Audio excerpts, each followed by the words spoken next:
ദേശീയ സ്ഥിതിവിവര കേന്ദ്രത്തിന്റെ കണക്കുകൾ പ്രകാരം കഴിഞ്ഞ വർഷം ആദ്യ പകുതിയിൽ ഒമാനിൽ 4332 വാഹനാപകടങ്ങളാണ് രേഖപ്പെടുത്തിയത്. ഈ വർഷം 2909 അപകടങ്ങൾ മാത്രമേ ഈ കാലയളവിൽ സംഭവിച്ചുള്ളൂ. 32.8% അപകട നിരക്ക് കുറഞ്ഞത്. എന്നാൽ വാഹനാപകടങ്ങളിൽ മരിച്ചവരുടെ എണ്ണം 10.2% മാത്രമേ കുറഞ്ഞുള്ളൂ. ഈ വർഷം 404 പേർ മരിച്ചു.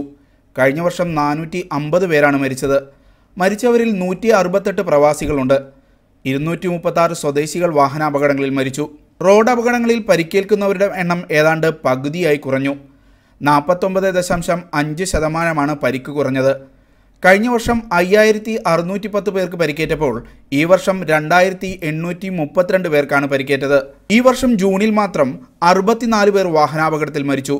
ഇവരിൽ 18 പ്രവാസികളും 46 സ്വദേശികളും ഉൾപ്പെടുന്നുവെന്നാണ് കണക്ക്.